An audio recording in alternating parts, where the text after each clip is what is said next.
Alrighty then, my royal chums. It is I, Daniel. You may call me the pop culture dude or one of the biggest Jim Carrey fans that you've seen in the Gen Z era of YouTube. And I am here for a brand new 2024 video. So, first of all, Happy New Year. And number two, thanks for the poll about should I shave or no shave the beard? Because you know what? Papa's got a brand new stash and I'm having a grizzly beard. So that means I'm being uncanny with Jim Carrey's hibernation beard when he had in the mid 2010s. But anyway, since I've made a couple of Jim Carrey videos in my older videos, not including the Sonic videos because that's a whole different topic, but for Jim Carrey himself, yes, I've done multiple cosplays, I've done impressions, I even got notice from him on Twitter, or X if you prefer, when I recreated the Sonic Movie 1 dance sequence from the first movie. I even got his autograph, firstly, and not just only the autograph, I also have his novel that I also got signed during his memoirs, and I definitely got another signed autograph, and I almost flipped the pages,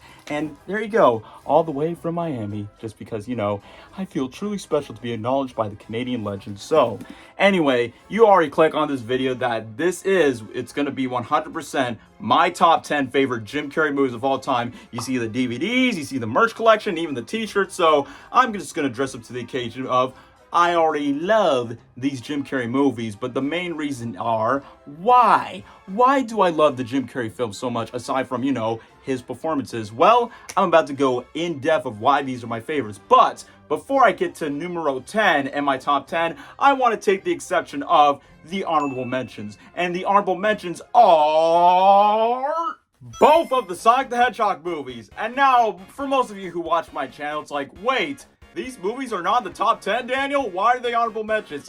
Hold your horses, or in this case, hold your reins, my royal chums. So, why are these my honorable mentions? Because these movies were the biggest comeback of Jim Carrey's career. Not just on the big screen, but back to his traditional classic 90s performances. It's like he mixed elements of Ace Ventura, The Mask, The Riddler, and The Grinch and rolled them all into one. Not only that, when he was first announced to play Robotnik in these movies, I was like, that is perfect casting. And secondly, I was hyped. Don't get me wrong, I was hyped for the Sonic elements, but if Jim Carrey was not involved in these movies, I probably wouldn't be that excited as I was before for these films. And sure, these movies made my channel a lot more popular than it was before, but I will give the Sonic movies credit that, hey, my favorite actor that inspired me to aspire to embrace my sense of humor, my entertaining talented skills, and now he's part of a video game adaptation based on Sega's beloved mascot. And that's great. And the best thing about it is he's so passionate for the role that he came back for the sequel. And obviously, in comparison between two films,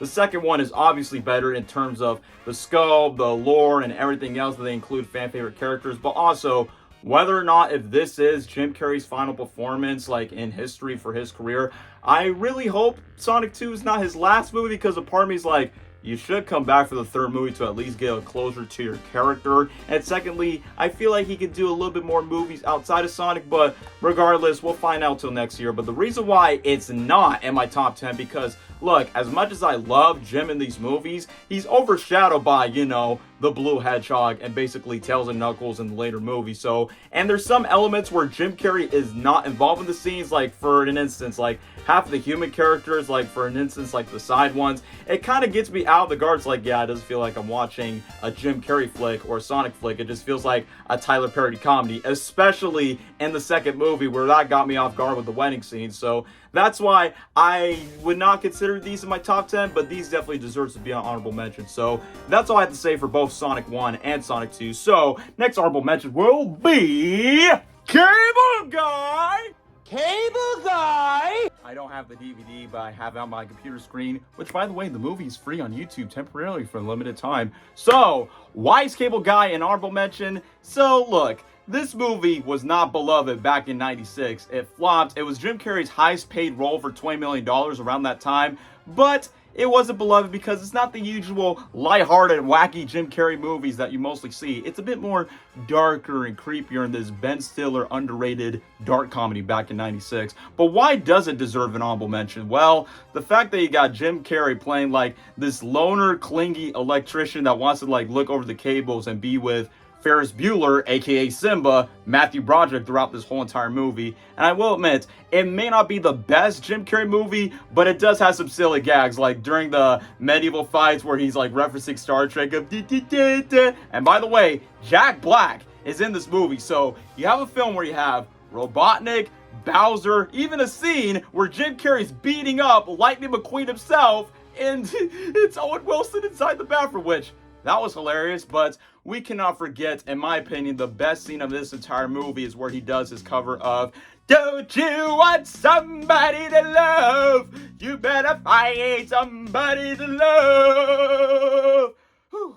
I'm just saying, like, so much vocal cords for so much commitment. But aside from the comedy stuff, Cable Guy just like has a really good, nice depiction of what happens when television and media just becomes your babysitter, when you're like one of those isolators where people will just like, you know, be brainwashed, in this case, be so glued to television. So believe it or not, Cable Guy is kind of relevant as it ages well today. And let's not forget, Jim Carrey, he reprised playing Cable Guy in a Super Bowl commercial back in 2022. But I love it.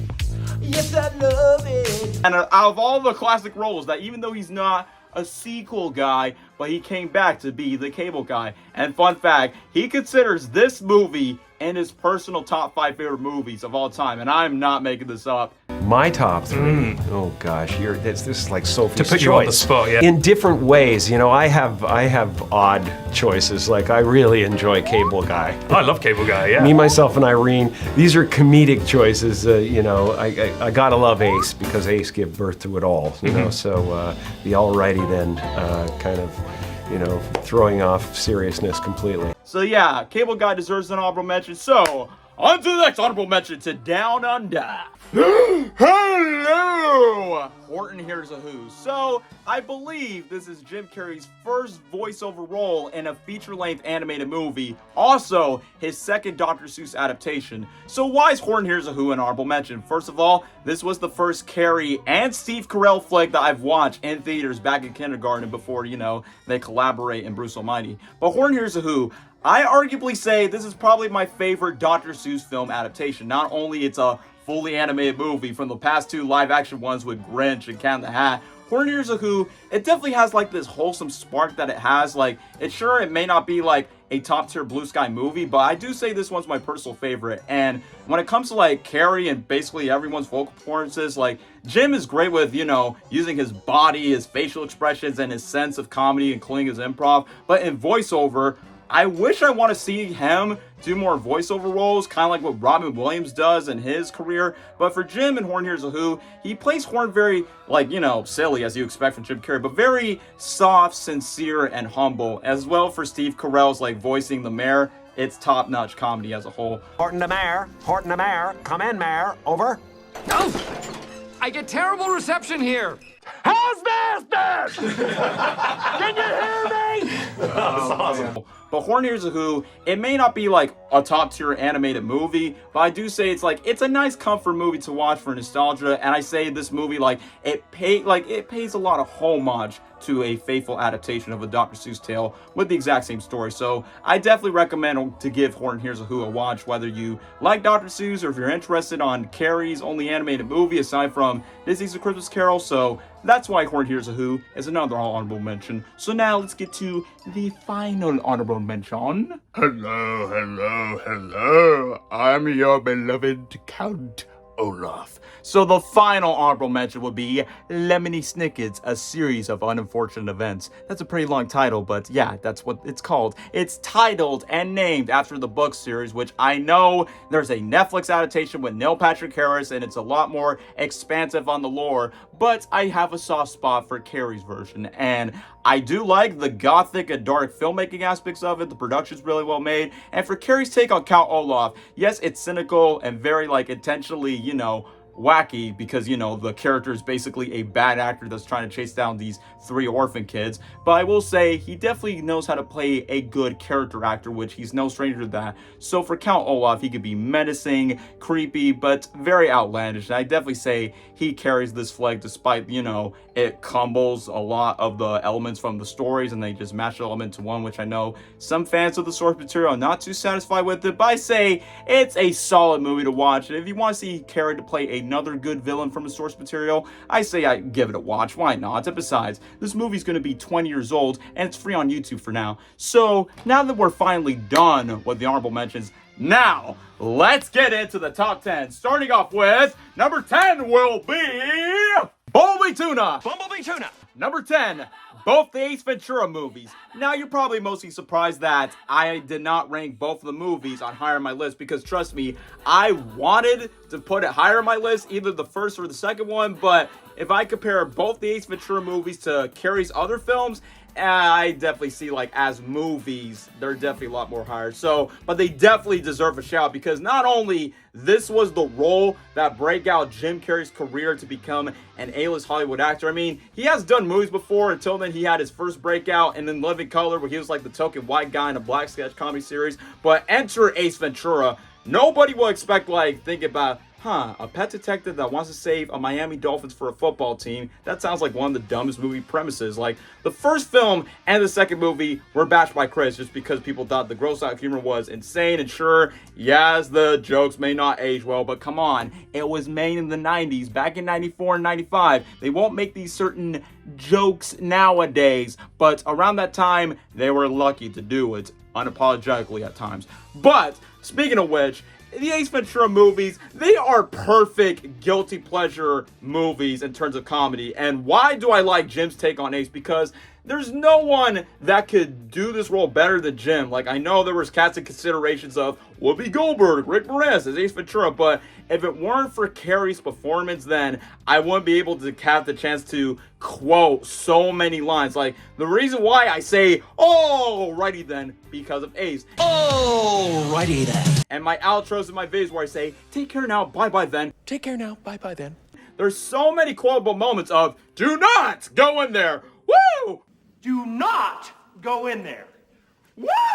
Or where he talks out of his anus and just be like, excuse me, I'd like to ask you a few questions. Because Ace Ventura, like, he has so much wit with his sense of humor, but most people don't craft how much intelligent Ace Ventura is, not just with his detective skills, but basically on his research. And that's what's very smart about Ace. Like, he definitely has, he's like the Sherlock Holmes of animals, but he definitely has the smooth move of a spy like James Bond, but just more in a animal wild habitat type of way. And thirdly, he is wild like Tarzan, so he's basically like a very street level detective for all the animals. And plus, for someone who can actually act between animals but still, like, you know, be himself and be very like extravagant, expressive, but yet again, Ace Ventura, he just has style. Like, the reason why they're not higher on my list, because there are some other Carrey films that kind of like goes in depth with it. Like, the movies, the first one and the second one, they're not meant to be taken seriously like at all. But I will admit the first movie does better on the grounded aspects, but also the detective case. And also, you got Monica from Friends, Courtney Cox,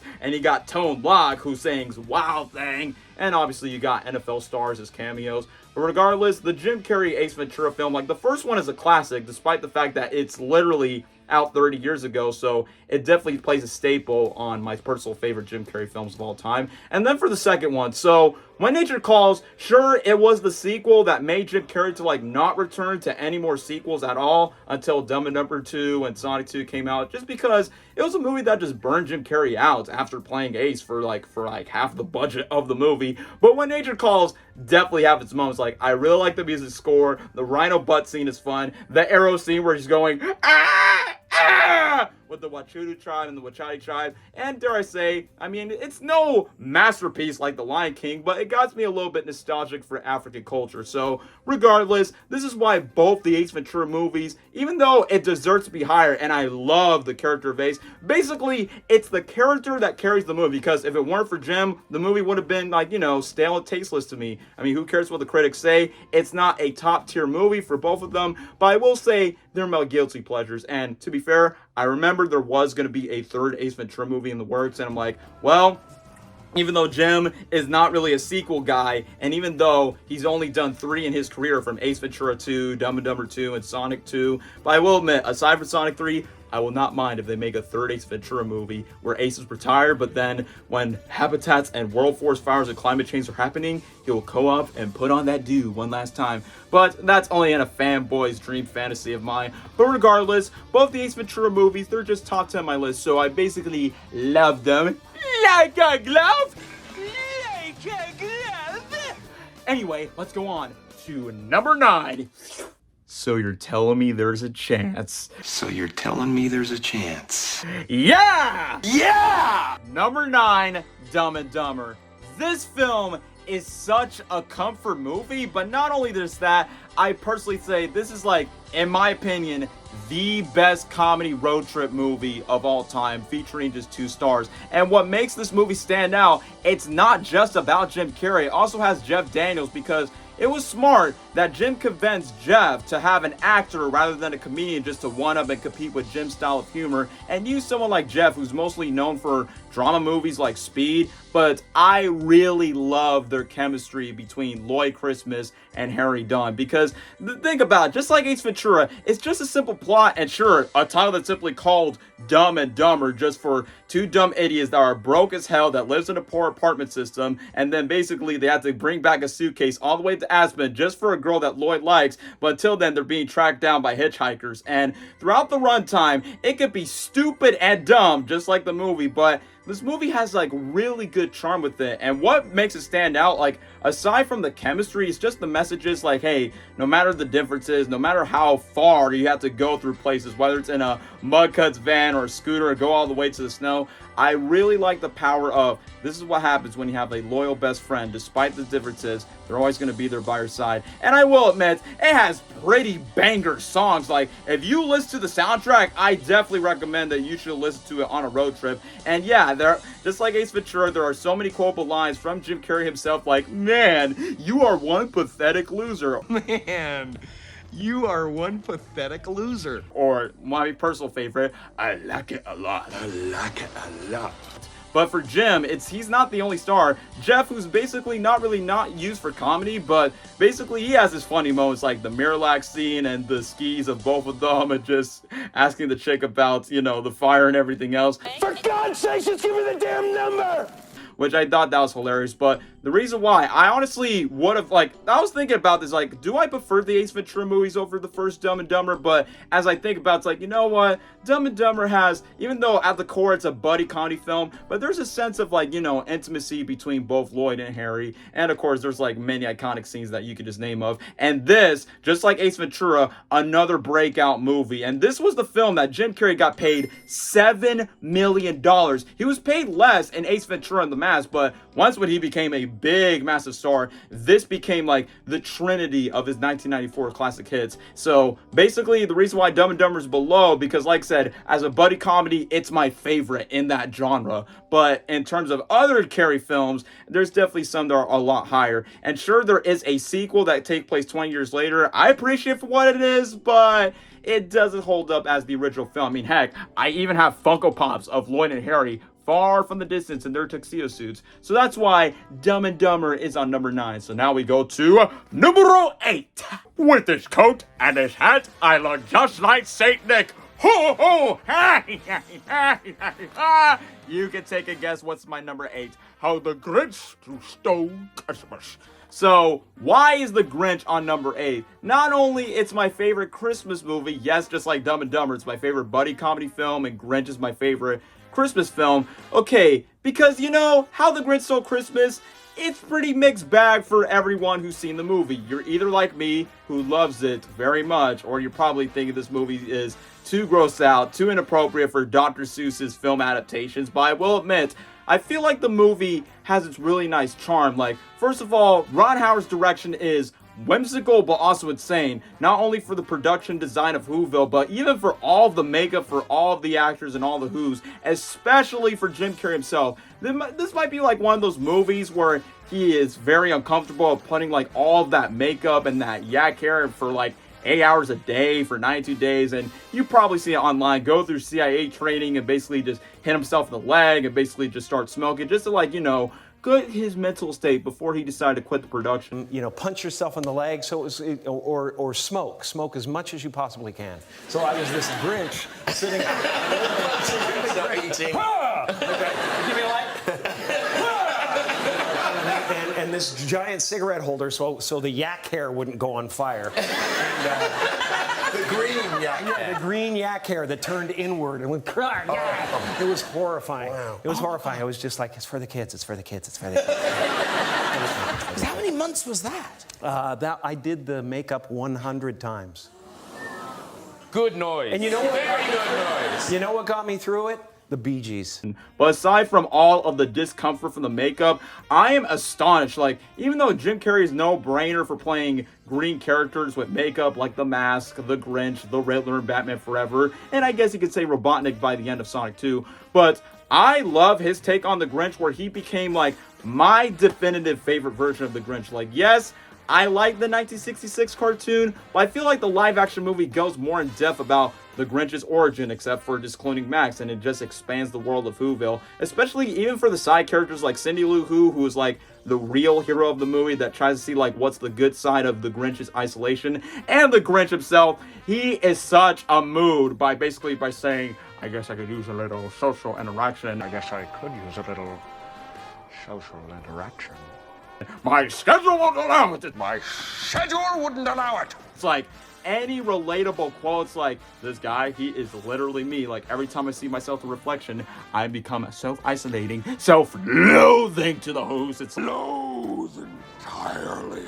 It's like, the Grinch, sometimes we have a little bit more of a Grinch side for ourselves. Sometimes we just don't like company. Sometimes we just don't want to be in the good holiday cheer. And sometimes we just want to be with our dogs. And by the way, I do like Max, and I do like the fact that the dog is a scene stealer in the movie, just like with the Mask, and probably one of the reasons why I want to have a dog. So, How the Grinch Stole Christmas, it may not be a perfect movie, but I definitely say it's a good Christmas movie that basically just enlightens the message of Christmas is not about the commercialism. It's all about the hearts and the get-togethers with all the family and friends and the love and the seasonal joy, rather than just like the gifts, gifts. Like, all those go down to the garbage. And yes, the humor from the jokes. I mean, obviously, it's been carried by Jim Carrey, but literally so many inappropriate jokes that come to my mind of, it's because I'm green, isn't it? Taxi! It's because I'm green, isn't it? Or, he looks just like your boss. He looks just like your boss. It kind of reminds me of live action Cat in the Hat. Dirty hoe. But the same thing is, there's still like a little bit more of that family quality, but I like the fact that this movie can be edgy with a sense of humor. Sure, at the points there are some moments that they could have been done better with some of the characters and everything else, and sure, some makeup does look a bit horrifying at times, but I'm outstanding from the music score, and of course, Where Are You Christmas is great. Jim Carrey's cover of You're a Mean One, Mr. Grinch, it's like, I like the 1960s version, but Jim's version of the song, he brings his own personality, his own flair to it.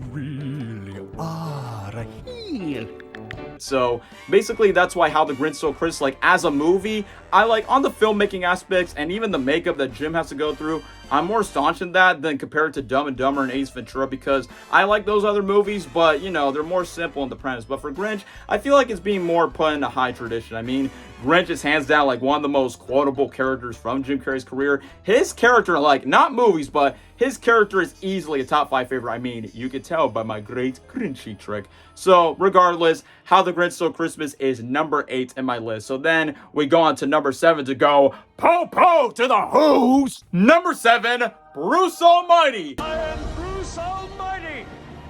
My will be done.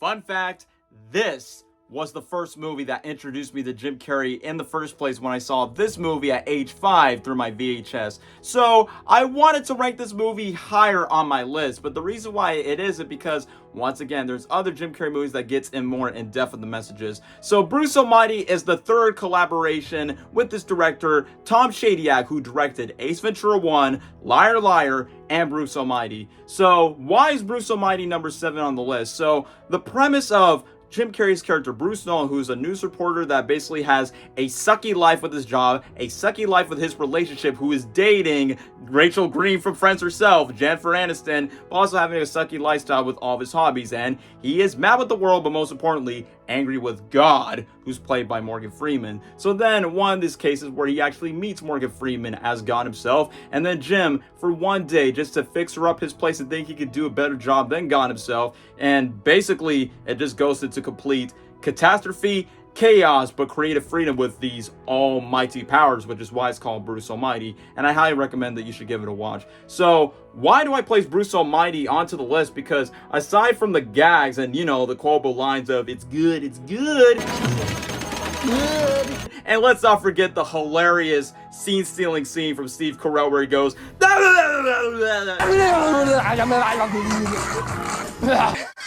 and that was like the beginning of Jim Carrey and Steve Carell's collaboration for this film, Horn Hears the Who, and Incredible Burt Wonderstone. But what I like about Bruce Almighty, like aside from the comedy and from the insane budget that this movie has gotten, it's like, it definitely has like a really good message of, hey, even if your life sucks, you wish everything you could be perfect and how the way exactly of how you envisioned it, of how you want it to be. But unfortunately, if you think that you have all the power in the world just to make all these miracles, all to be fixed into your life, you think you could just fix it up immediately? No, it's just going to lead to, like, you know, delinquent and basically immature responsibilities that you are not going to take accountability, that you refuse to, but instead just use these power for fun. It's the complete opposite of with great power comes great responsibility, and that's the message that Bruce can learn, that he cannot be an almighty god just to like make his life better. Sometimes you just got to be more simple, more stable, but at the exact same time, think about others than mostly thinking about yourself. So throughout Bruce Nolan's arc, like, he's been very selfish and he's thinking that he needs God for an answer. And the best message from Morgan Freeman's lines, it's like, if you want to see a miracle, son, be the miracle. You want to see a miracle, son? Be the miracle.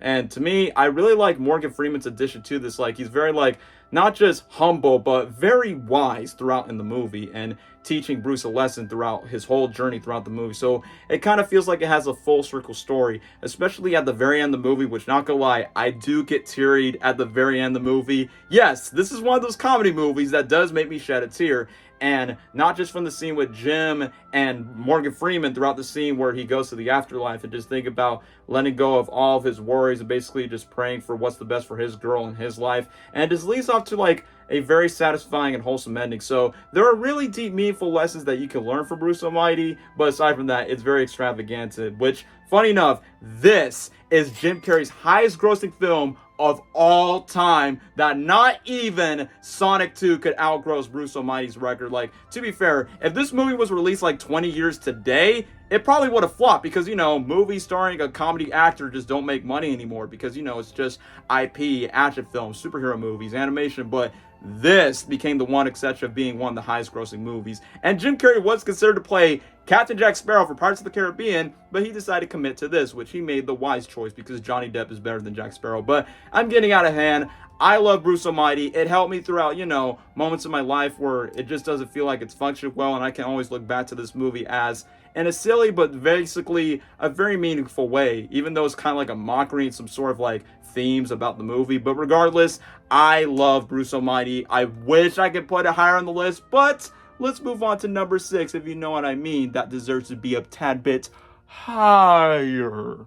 Number 6 on the list is I Can't Lie! I Can't Lie! Number 6, it's none other than Liar Liar. So, made by the same filmmaker who made Bruce Almighty and Ace Ventura, and like Bruce Almighty, it's another premise where Jim has supernatural powers out of nowhere, but it's not about having the powers of God. It's about the power of telling the truth 24 hours without lying. So the genius behind Liar Liar, which I definitely say this a lot to other of Carrey's films, is the premise is so simple, but yet it's so brilliant. Like, it's simple, the fact that we have Jim Carrey's character, Fletcher Reed, who is a, dare I say, a terrible father to his son and to his ex-wife throughout the film, but also a pretty, like, inconsiderable, but also an inconsistent lawyer at his job, including with all of his clients, especially with getting away with his lies. So the genius behind it it's the relationship between him and his son, Max. I feel like that's the heart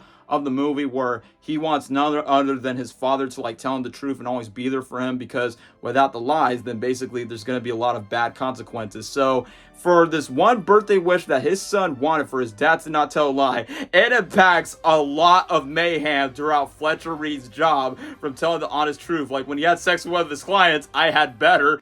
I've had better. And it just goes like, it gets to the usual Jim Carrey craziness, mayhem throughout what you love about him. And to be fair, this movie was a comeback after Cable Guy when people did not like Cable Guy, and this movie was like back to the traditional Jim Carrey comedies that you like. But once again, there's heart in it. Like, for an instance, like, there's so many like great scenes, like the pen is blue, the pen is blue, The pen is blue.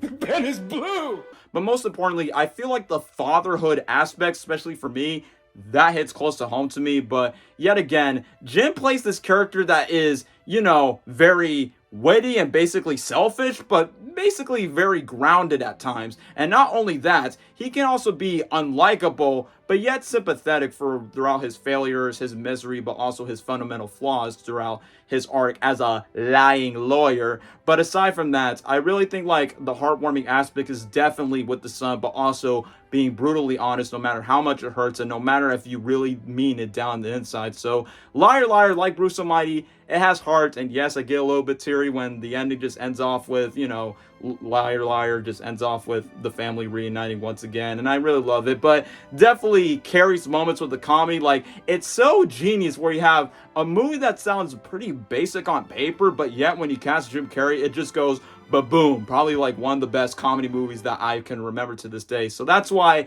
Liar Liar deserves on number 6. And now we are going on to the top 5, and trust me, the top 5 was pretty difficult, and the 5th one is going to be unexpected. It's going to be a surprise, but let's go on to number 5.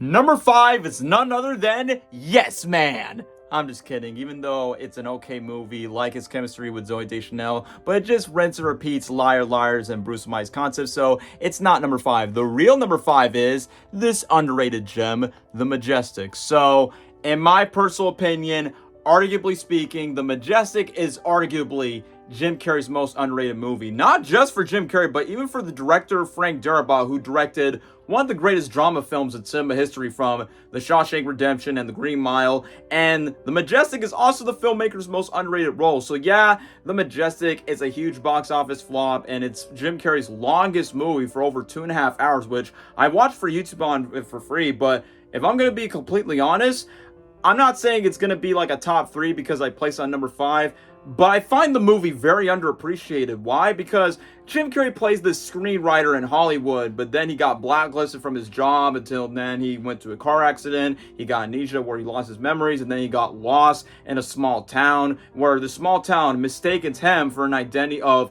a lost soldier in the World War, which he's like a huge significance in the small town, and he helps this father of that lost veteran rebuild the movie theater. And as long as the movie is, I gotta say, there's a sense of warmth, but also vulnerability from Jim's performance. Like, it's the movie that doesn't get talked about that much often, but it definitely has like that old school classic cinema feel, you know what I mean? Like, yes, it could get too sentimental at times, but I do like the layer emotions, but also the characters where they try to like put the fiance, the colleagues, and everything else. And I was just very intrigued from how it was from start to finish, including the very end with the speech where he confessed about his true identity, that he's not the lost soldier that belongs in that town, but instead he knows like his real job, his real identity. And the speech that he has like at the very end of the movie, I find it like very inspirational. So I consider The Majestic as a very underrated gem. And I say, I mean, if you like old school cinema, if you want to see Jim Carrey's more drama performances, and I will get to the next ones,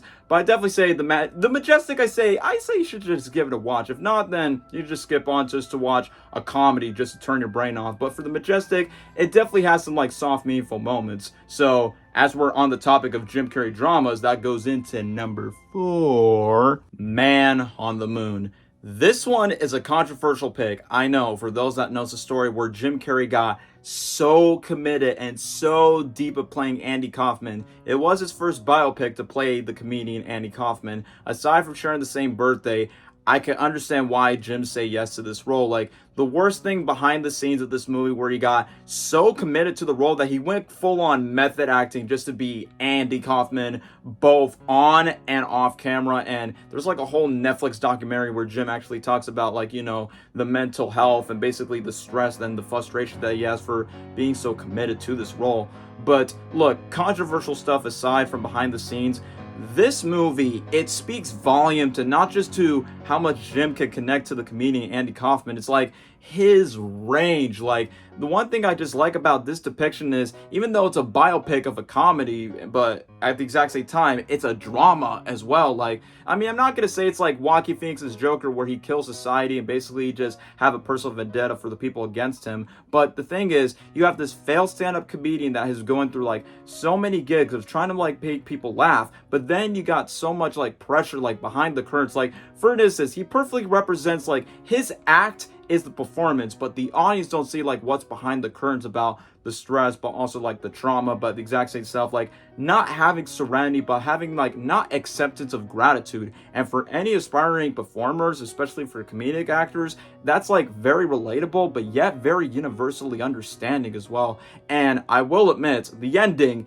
it makes me shed the tears. Like when Andy dies and when they sing like "It's a Friendly World Out There," it's like there's so much range that Jim has got. Because don't get me wrong, Jim is great when he does comedy, but when he gets like very deep, but also like very like in depth with his characters, that goes to like with their own fundamental flaws, but also everything else for what his characters have suffered through, I can't help but to not just empathize and sympathize and feel for the character, but also connect with it, from either it's from their mental struggles or their personal struggles. I will say this, like Man on the Moon, sure, controversial stories aside, but he did want a Golden Globe. I almost felt like it could have been like an Oscar-worthy performance, but yet again, look, method acting can be really scary, that you can lose yourself, lose your own identity, and not escape yourself from the character, and that like changes the behavior of who you are, how people are interacting with you. But I will say this, Man on the Moon, even though despite the criticism and despite the stories, I definitely say it's hands down like one of the greatest Jim Carrey movies of all time. Like, especially with drama, like as much as I love comedians doing like the usual funny things they do, but I give respect to comedy actors like Robin Williams or even Ben Stiller or Adam Sandler, where they do drama. It shows their range as actors than just being the funny guys that make you laugh. So that's why Man on the Moon is on number 4. And then, before we get to number 4, let's go a couple of a little of the dishonorable mention that I want to say, aka my least favorite Jim Carrey movie, before we go to top 3. So, let's get to the dishonorable mention right away. My least favorite Jim Carrey movie, it's Dark Crimes. You probably never heard of it, which is good, because you're better off avoiding it. Why I don't like it? The premise of him being a Polish detective of trying to solving murder cases, that sounds unique, that sounds different, that could be like possibly a top tier Jim Carrey flick, but apparently the direction, it became boring, slow, stale, and dare I say soulless. I mean, don't get me wrong, this was like during an era where Jim was like, you know, not happy with himself, which I don't want to get in deep about that because that's not what this video is all about. But all I could say is, it wasn't the same Jim Carrey that I know. I'm not saying the alrighty then being all facial expressions and improv. It's like a new identity of Jim during around that era, and it just made me feel so empty just watching it. So I don't recommend watching Dark Crimes. So if you do, then good luck for you, but that's why it's my least favorite. So enough with the dishonorable mention. Let's go into number 3, and say it with me if you know what it is. Spookin'! Number 3, The Mask. Not only this was the film that made me officially a Jim Carrey fanboy, this was one of those movies that inspired, but not just that, it became very influential of aspiring to like be an entertainer, but also be an actor, because from Jim Carrey's performance as Stanley Ipkiss and The Mask, it's his own lighthearted version of Dr. Jekyll and Hyde. That's what draws like the performance of being like this nice, average, ordinary guy and just like, you know, working in his class, but also he's really nice to like a lot of people. But yet again, he is a fanboy of animation, cartoons, Looney Tunes, Detective Avery Wolf, and he has a dog named Milo, which that's why I named my own dog named Milo, just because of this movie. But then, when he puts on this mask, he becomes like a living cartoon character that, if it weren't for Jim Carrey's casting, this movie would have been just like the original comics, where it's brutal, it's dark, it's violent, and ever since they casted Jim, it just became a tad bit more lighthearted, but it still has PG-13 edge to it, and that's what I like about the tonal balance of funny when it needs to be funny and serious when it needs to get serious, and that's what I really like about the movie. But I don't think there's any other film that is like The Mask. I mean, the closest thing I could think of is Who Framed Roger Rabbit, but that movie came out way before The Mask did. But what makes The Mask so special, it's the filmmaking aspects. Like, even the visual effects, that when Jim does the cartoon antics, it saves the budget for the visual effects if it weren't for, like, Jim's commitment, but also his dedication to this role. And not only just that, like, name any other movie that balances comedy, action, romance, a little bit of cartoon level of mayhem in it, but also the musical elements. I mean, come on. This movie has so much iconic music score. Like, it's not just a love letter to jazz music. Haha, you like jazz? But also some folk music, because there's like so many good sequences from, hey, Bachuco, hey, it's up on 3, hey, let's go for me. And the scene that the producers did not like, but when they tested audiences, Kim and Pete became a huge fan favorite. That I even used that scene as a high school rehearsal. You know, the scene where he goes, they call me Kim and Pete, I'm the king of the rumba beats. It's like, love the musical elements, and the soundtrack is an absolute banger. But what is very underrated is the score of na na na na. It's like, I know it's not as iconic as a John Williams movie music score, but it definitely just brings like strong nostalgia to that. But not only just that, like, as much as I adore the filmmaking stuff that I really love from this movie and from Jim's performance, let's not forget that this was Cameron Diaz's, like, her first breakout role, and she is so smoking hot. Yes, I had a crush on her. I had a boner when I was young when I saw her on screen, and I have a thing for blondies. But also, aside from that, this was her first breakout role where she's already become like an A-list star after co-starring with Jim Carrey in The Mask. So that's like another win for Cameron, aside from Jim Carrey's big success. Because even though the first Ace Ventura movie kickstarted Jim Carrey's career to like be famous, but The Mask, it was a huge, massive hit where it was one of his highest grossing movies of all time until Sonic 2 beat it. But not Bruce Almighty, but I love this movie to death. Like, as a kid, I could not stop quoting the lines, "It's party time! P-A-R-T. Why? Because I gotta!" I cannot stop looking up The Mask merchandise, fan films, and everything related to this movie behind the scenes. Like, I love this movie with a living passion. Like, I love this film so much that it deserves its own video someday in the future. Like, just like Ace Ventura, just like Dumb and Dumber, this movie is gonna turn 30 years old in like July 1994. And funny enough, like, some people say he's kind of like the copycat of Deadpool, because, you know, he breaks the fourth wall, he's an anti-hero, and he kills people like in a very certain way that's not like typical for other anti-heroes. But he was my Deadpool around the time. So The Mask, like, as a comic book film adaptation, this is my favorite non-Marvel, non-DC comic book movie. And to be fair, I was obsessed with The Mask, like, not just with the movie, but I wanted the merch. Like, hello, I got the replica of the Loki mask, not the Marvel one, the Norse god Loki. I have the freaking checkboard from the 1994 Tally line, and everything I love about The Mask. It even has its own animated cartoon that even there's animated renditions of Ace Ventura and The Mask where they made a crossover. It's not Jim Carrey, but it's two of my favorite comedy Jim Carrey characters on the same scene.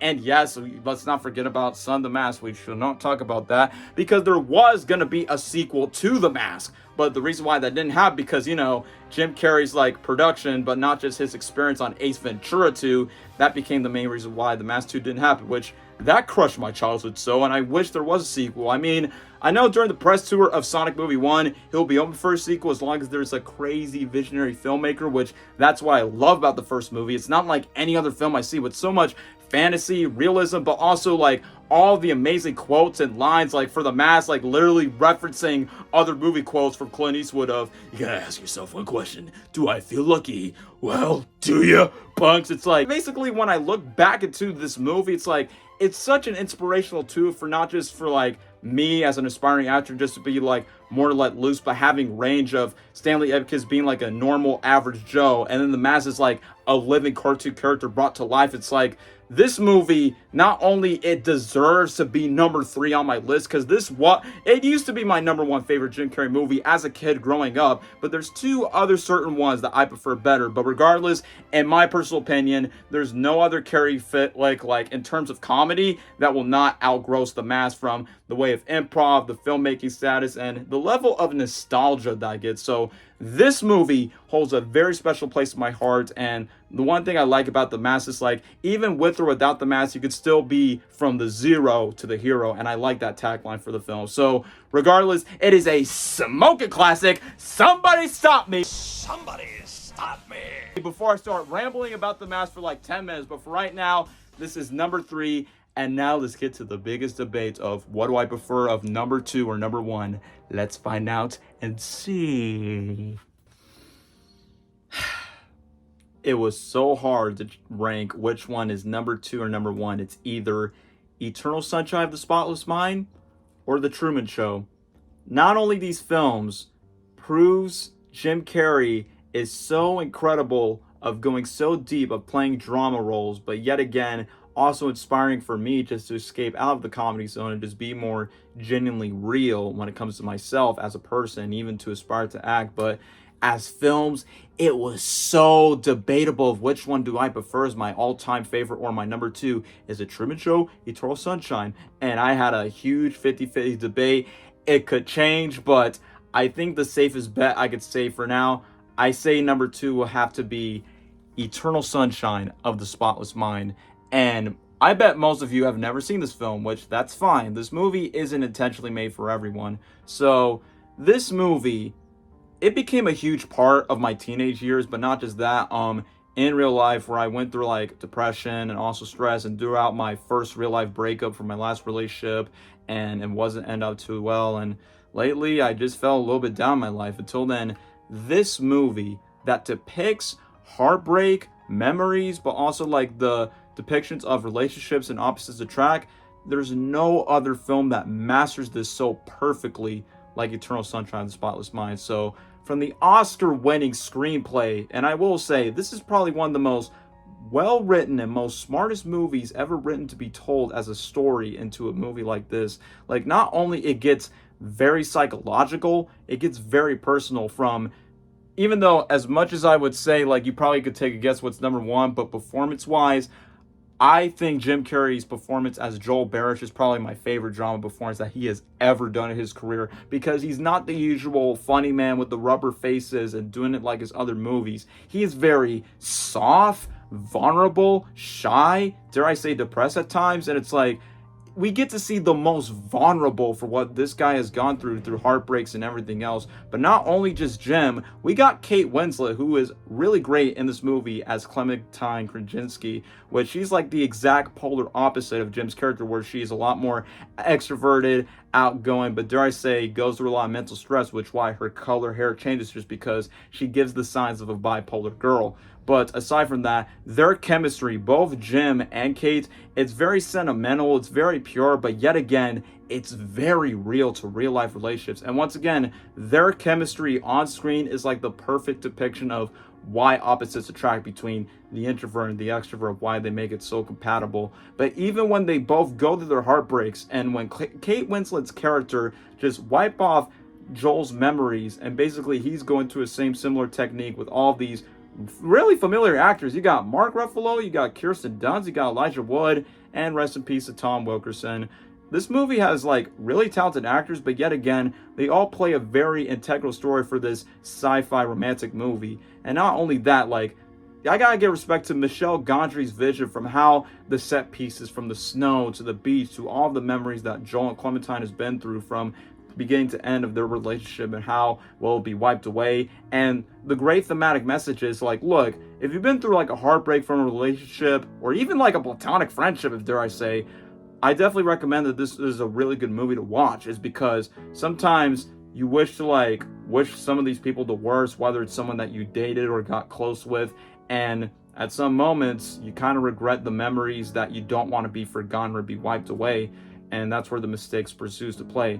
And I really gotta say, like, this movie does a brilliant job of how to depict love, memories, heartbreak, mental stress. But yet again, like we say, it gets very like so deep and personal, where I couldn't help but once again tear up of Jim's vulnerability from his performance, but the concept as a whole. This movie, it's not just, oh, a top 5 favorite Jim Carrey movie. This is like top 5, personally, my favorite movies in general, like of all time. And that's how I really love this movie. Like, not only it cured my perspective of life, it cured my perspective on relationships thanks to this film, it just makes you like aspire to like probably like pursue a little bit more of like my more grounded self, my more drama self. Like, heck, I made a YouTube short film called Sleepless, and guess what? One of my influences from that short film is this movie. Like, there's one shot where I'm looking with the pillows like up with my beard. It's definitely an inspiration from Jim Carrey's Joel. Even the scene where I'm walking outside in the ending, it's an inspiration from Truman Show's ending. So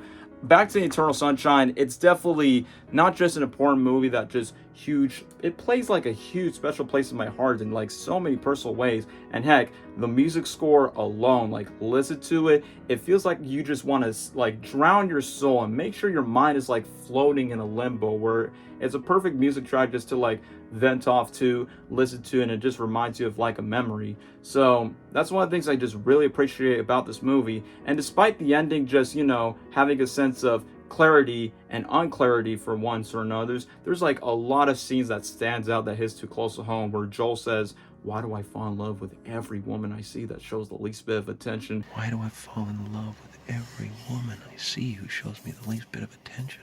Or even the scenes where he's happy exactly for where he wants to be, where he finds joy in the relationship. I'm just happy. But then where it comes to like the other scenes of them trying to remember each other, meeting her in Montauk, or lastly, when it comes to like, no matter how much time they have left, simply just enjoy it. And it's like, I love this movie so much. I'm glad that it's been beloved for like over 20 years. And like I said, this movie is not recommended for everyone. I mean, it's rated R, so it definitely has some kinky stuff in it. But it's one of the most real, most raw films that I've ever seen. And it's truly, even though well-deserved for its Oscar-winning screenplay, but I felt like the two lead actors, Kate Winslet and Jim Carrey, were pretty raw for not giving like an Oscar win for this, because it felt like Oscar-winning performances from both of the lead actors. So I love Eternal Sunshine of the Spotless Mind to death, and it's a perfect movie that not just to like connect to, you can study it, like either it's for like filmmaking or storytelling or with characters or with acting. This movie is like a resourceful tool that you can learn a lot from it. So that's why Eternal Sunshine of the Spotless Mind is like my second favorite Jim Carrey film. Like, even though performance-wise, I prefer Joel, but now looking back, you could take a guess what's my number one. Like, I almost wanted this movie to be a number one pick, but looking back at retrospect, I think I know what's my number one, and drumroll please, we'll go on with number one. And my number one favorite Jim Carrey movie of all time, and I pretty much showed the DVD case, it's none other than The Truman Show. This movie not only breaks the mold of Jim Carrey's range, than more than just being a funny guy that just makes us laugh, this shows his incredible range as an actor. But not only for his role as Truman, we can empathize with him, understand him, but yet again, we can also relate to him, including myself, like watching like his performance in The Truman Show is so inspiring. Just like Eternal Sunshine, it's like, in my mind, it's like, it is possible that even funny comedic guys can actually be incredible actors. It shows their range of their more grounded and real side whenever they're performing as these characters. Like, aside from Jim's performance, I love the concept of The Truman Show. Just picture this. Imagine your life is being depicted like it's a TV series, where you are the main character of your own series, and all of these people in your life are like characters in your show. And you sometimes feel like you're being watched, where it's all being recorded, whether it's in your eyes or from the people around you, or even actual cameras actually recording every move that you make. And that's what this movie, it entirely ages well today, like 25, 26 years later of reality TV, YouTube, and especially for what I'm doing right now, making YouTube videos. This is my Truman Show that you people are watching right now. But now everybody has a subscriber channel, you know, and everybody has their own little Truman Show world, you know, so there's something to be had there. And speaking of the viewers and the audience, I love how this movie utilizes the audience themselves as they watch Truman throughout his whole run on being a part of this sacred dorm that he is trapped inside this television corporate building that is adopted by Christoph, who's played by Ed Harris.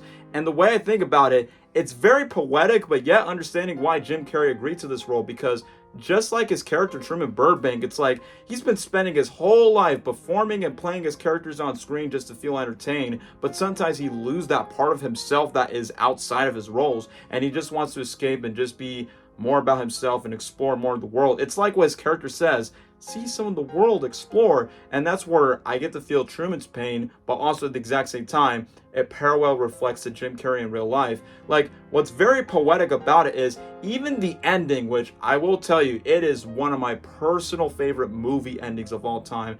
Not only Truman just conquers his fears and understand that his reality is a lie, that most of his relationships with his wife, his best friend, everyone in his family, or even the citizens are not like real, and they're just actors performing as these people that know Truman, but in reality they just want to keep him sacred, not escape for what's beyond in his own small little dorm. And once when he overcomes his fears throughout the seas and over the PTSD that he has to go through, one of the things I'm just very impressed is the ending scene, including like the piano and the music score, from how the way that elevates in the last scene where he's literally walking up the stairs and exiting out the Truman Show.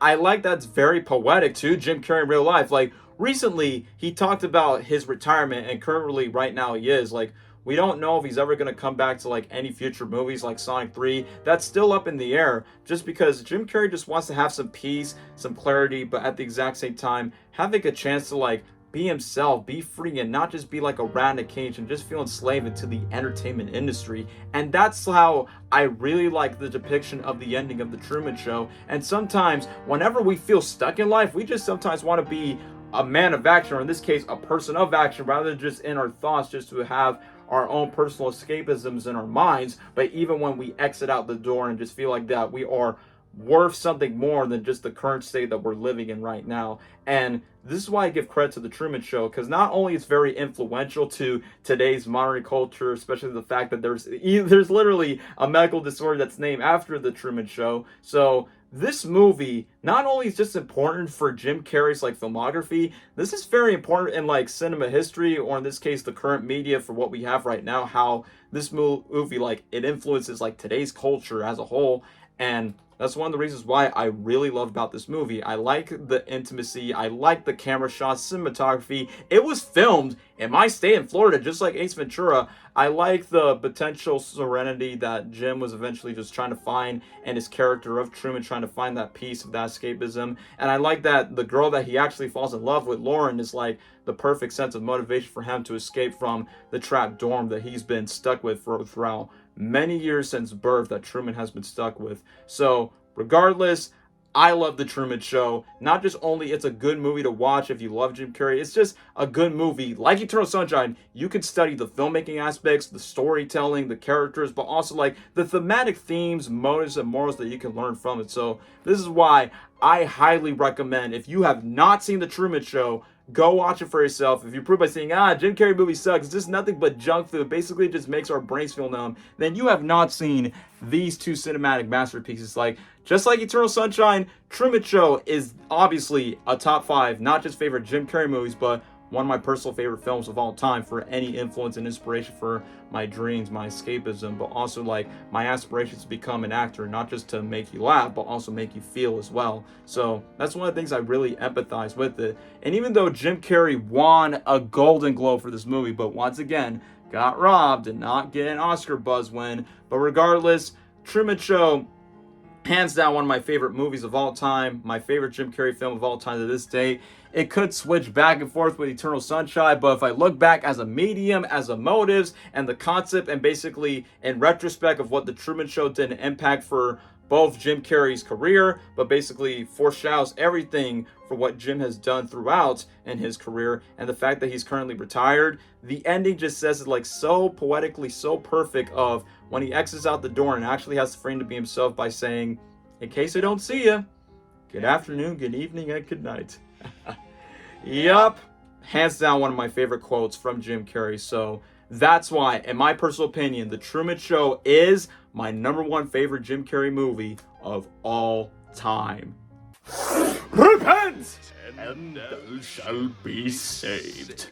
So that's a closure. That's a wrap on my top 10 favorite Jim Carrey movies of all time. If you agree or disagree with me, be my guest and type down in the comments. But without further ado, what are your top 10 favorite Jim Carrey movies in your own personal opinion? You can also let me know down in the comments. So I made this video to dedicate Jim Carrey's 62nd birthday, and also 30th anniversaries to like Ace Ventura that's coming up soon, The Mask, which I might make a solo video about it in the future, Dumb and Dumber, even Eternal Sunshine's 20th anniversary. Like, so many good records to celebrate 30 years of Jim Carrey's Holy Trinity, but also the man that's 62nd years old when he's going to be on January 17th of this year. But most importantly, look, regardless whether or not if he comes back to the big screen, I do miss him a lot. I mean, I know he made a cameo where he's eating a mushroom for Dick Van Dyke's birthday tribute, but aside from that, who knows if he's gonna come back. If I had to take a guess, maybe Sonic 3, but it's really depending if he's actually up for it. But we have to wait till this upcoming Christmas, and I'll stay tuned for like Sonic 3 updates if Jim's involved. Even outside of Sonic, I just really miss to see Jim Carrey like on in big movies, big screen again, because just to quote Ben Schwartz for what he said about Jim's retirement, I can't imagine a world without him, because if it weren't for Jim Carrey's movies and the reasons why I tell you why I enjoy these films so much, I probably wouldn't be for where I am right now in terms of like aspire for like passion for acting and films and everything else. And I always get intrigued from all the interviews and all these inspiring words that Jim has shared to many people, like even messages like this. My father could have been a great comedian, but he didn't believe that that was possible for him. And so he made a conservative choice. Instead, he got a safe job as an accountant. And when I was 12 years old, he was let go from that safe job, and our family had to do whatever we could to survive. I learned many great lessons from my father, not the least of which was that you can fail at what you don't want, so you might as well take a chance on doing what you love. And I just couldn't help but to see like there's a glimpse of not just hope, but a lot of faith in it. So I couldn't spank Jim enough. So thank you very much, Mr. Carrey, which I don't even know if he's going to watch this or not.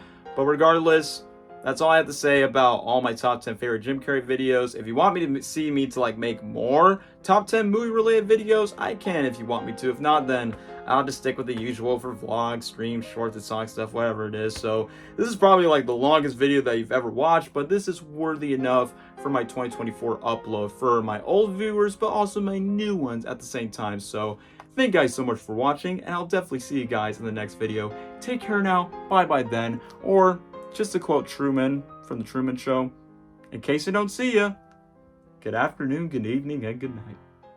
Take off! See ya! Bye! Take care now. Bye then. Thank you very much.